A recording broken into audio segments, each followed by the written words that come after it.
याद रखना मेरे भगवान के प्रेमियों।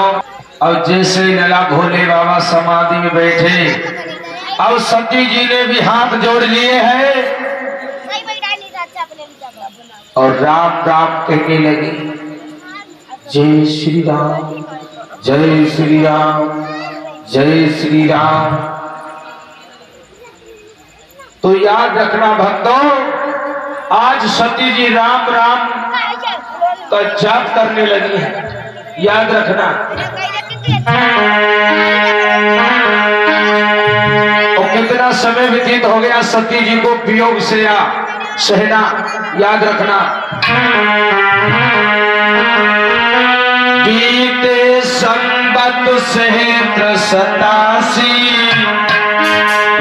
87,000 वर्षे भक्तों सती जी को वियोग सहना पड़ा। 87,000 वर्ष।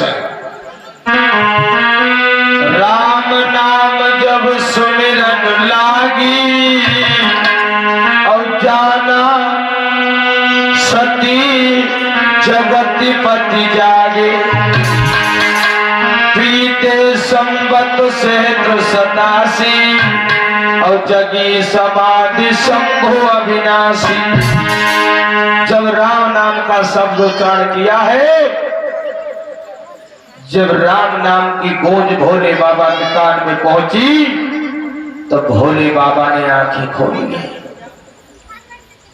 और आज सती जी ने जब भोले बाबा को भक्तों 87,000 वर्षों, कितनी बड़ी अल्लाह 87,000 है।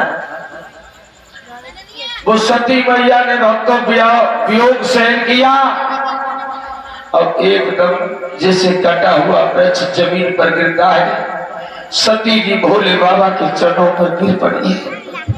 भोला और याद रखना भक्तों, भोले बाबा ने सती जी से कहा, सती क्या बात, इधर बैठो। आए आज मेरे भक्त सती जी को बैठा लिया है भोले बाबा ने, बैठा लिया है। लेकिन याद रखना भक्तों, वो प्रेम नहीं है जो पति पत्नी के अंदर होना चाहिए। याद रखना।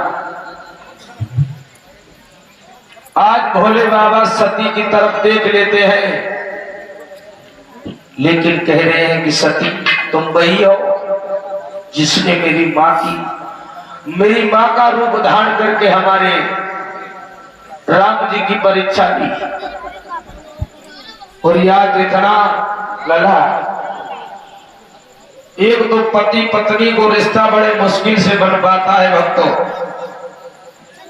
और इसमें अगर कोई मनमुटाव हो जाए, कोई अनबन हो जाए, रहीम जी ने लिखा है बहुत अच्छे शब्दों में, क्या कि रही मन धागा प्रेम का मति तोड़ो चटकाई, जोड़े से नहीं जुड़ती है जुड़े गांठ परिवार। याद रखना, एक गृहस्थ जीवन का जोड़ा बड़े मुश्किल से बन पाता है, लेकिन इसमें अगर कोई मनमुटाव हो जाए, कोई अनुभव हो जाए, तो इसमें हमेशा के लिए भक्तों गांठ पड़ जाती है। याद रखना। और वही गांठ भोले बाबा और सती जी में पड़ चुकी है। इधर सती और भोले बाबा कैलाश पर्वत पर बैठे हैं और भोले बाबा की दृष्टि लला, पहले तो उनकी नजर चारों तरफ रहती है और सती जी ने भक्तों जैसे ऊपर को देखो है, आसमान की ओर देखा, सती जी ऊपर को देख रही है, तो देवता लोग लला के विमान पर बैठ बैठ करके जा ही रहे हैं। सो सती जी कहने लगी, भोले बाबा, ए भोला, हाँ क्या कहना चाहती हो? ये देवता लोग का इसका देखा जाए तो दोष हमारा भी नहीं है, एक बार हम सब देवता ब्रह्मा के दरबार में बैठे थे तो तुम्हारे पिता को प्रजा का नायक बना दिया और हम सब देवता, सभी देवताओं ने तुम्हारे पिताजी को आदर सत्कार किया खड़े होकर के। लेकिन हम उस टाइम अपने इष्ट के ध्यान में थे और हमने तुम्हारे पिता को प्रणाम नहीं कर पाया। वो इसीलिए नाराज हो गए हैं और हमें नाना प्रकार से गालियां दी और बुरा भला भी कहा।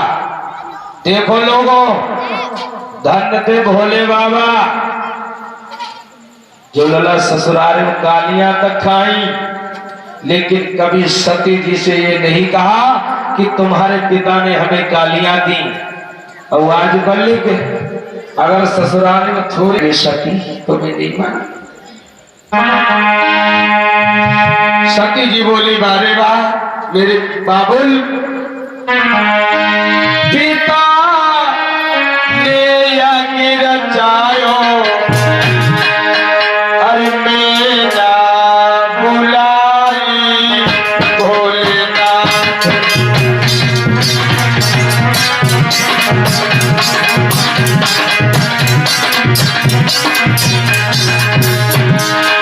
सती कहा गई, बबुला ने यज्ञ रचायो, मेरा बुलाई भोलेनाथ। भोलेनाथ अगर आपकी आज्ञा हो और हमारी मैया, सती जी कहने लगी हमारी मैया और दमादन से तुम्हें ज्यादा चाहती। भोले बाबा कहने लगे तुम्हारी मम्मी, हाँ अगर तुम्हारी मम्मी हमें चाहती तो भैया खत भेज देती। सो सती जी फिर चुप हो गई। और याद रखना, अगर लला किसी लड़की को पता चलता है, किसी बेटी को पता चलता है कि उसके पिता ने कोई यज्ञ किया है, कोई उत्सव किया है और अचानक उसे ना बुलाया जाए तो वह बिटिया के दिल पर क्या गुजरती है वो तो वही जानती है। याद रखना मेरे भगवत के तो समाज में इज्जत नहीं पाओगी।